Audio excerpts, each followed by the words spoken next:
Myself E. Abita from Dakshashila University, BSc CS AML. இப்போ நான் வந்து ஒரு ஆப் ஒன்று கிரியேட் பண்ணியிருக்கேன். அந்த ஆப் எப்படின்னா, நம்ம எஸ்எம்எஸ் டைப் பண்ணி அப்படியே ஷேக் பண்ணும்பொழுதே நமக்கு ஆட்டோமேட்டிக்கா எஸ்எம்எஸ் வந்து சென்ட் ஆகுற மாதிரி அந்த ஆப்பு. இப்போ அந்த ஆப் நான் எப்படி பண்ணேன்னு உங்களுக்கு காமிக்கிறேன். இதுதான் வந்து அந்த ஃப்ரண்ட் பேஜ். இப்படிதான் வந்து நம்ம அந்த ஆப்குள்ள போகும்பொழுது இப்படி ஒரு பேஜ் தான் வந்து ஓப்பன் ஆகும். இங்க இருக்கிற இது எல்லாமே தான் நான் வந்து இதுல யூஸ் பண்ணியிருக்க அந்த கோடு.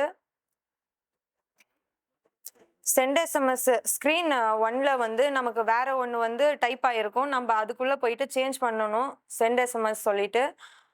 அப்புறமா வந்து லேபிள் வந்து கிளிக் பண்ணி ஃபுல் ஸ்க்ரீன் வர மாதிரி நம்ம காமிக்கணும். அதுக்குள்ள போயிட்டு நம்மளுடைய பேக்ரவுண்டை சேஞ்ச் பண்றதா இருந்தாலும் பண்ணிக்கலாம். அது போல பண்ணணும். அதுக்கப்புறம் பிளாக்ஸ்ல போயிட்டு இந்த கோட் தான் வந்து நான் பண்ணேன். இதை பண்ணதால தான் எனக்கு அந்த ஒரு ஆப் கிரியேட் ஆச்சு. அது எப்படி அப்படின்னா, மெசேஜ் ரிசீவ் ஆகிறதுக்கு ஒரு கோட் பண்ணியிருந்தேன். அதை எப்படி ப்ராப்பரா மேக் பண்ணணும் அப்படின்னு சொல்லிட்டு ஒரு கோட் பண்ணியிருந்தேன். டெக்ஸ்ட் பாக்ஸ் 1ல வந்து நான் ஃபோன் நம்பர் கொடுக்குற மாதிரி ஒரு செட் ஒன்று பண்ணியிருந்தேன். அப்புறம் அதுக்கப்புறம் டெக்ஸ்ட் பாக்ஸ்ல வந்து மெசேஜ் கோட் டைப் பண்ற மாதிரி ஒரு கோடு, மெசேஜஸ் சென்ட் பண்றதுக்காக ஒரு கோட் ஒன்று பண்ணியிருந்தேன். இது எல்லாத்தையும் வச்சு ஒன்னா சேர்க்கும் பொழுது எனக்கு அந்த ஆப் வந்து கிரியேட் ஆகும்.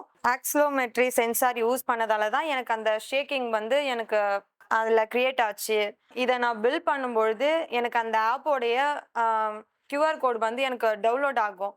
அப்படி பண்ணும்பொழுது நான் இதை ஏற்கனவே என்னுடைய ஃபோன்ல வந்து நான் டவுன்லோட் பண்ணி வச்சிருந்தேன் அந்த ஆப்பு. இதுதான் இந்த ஆப்.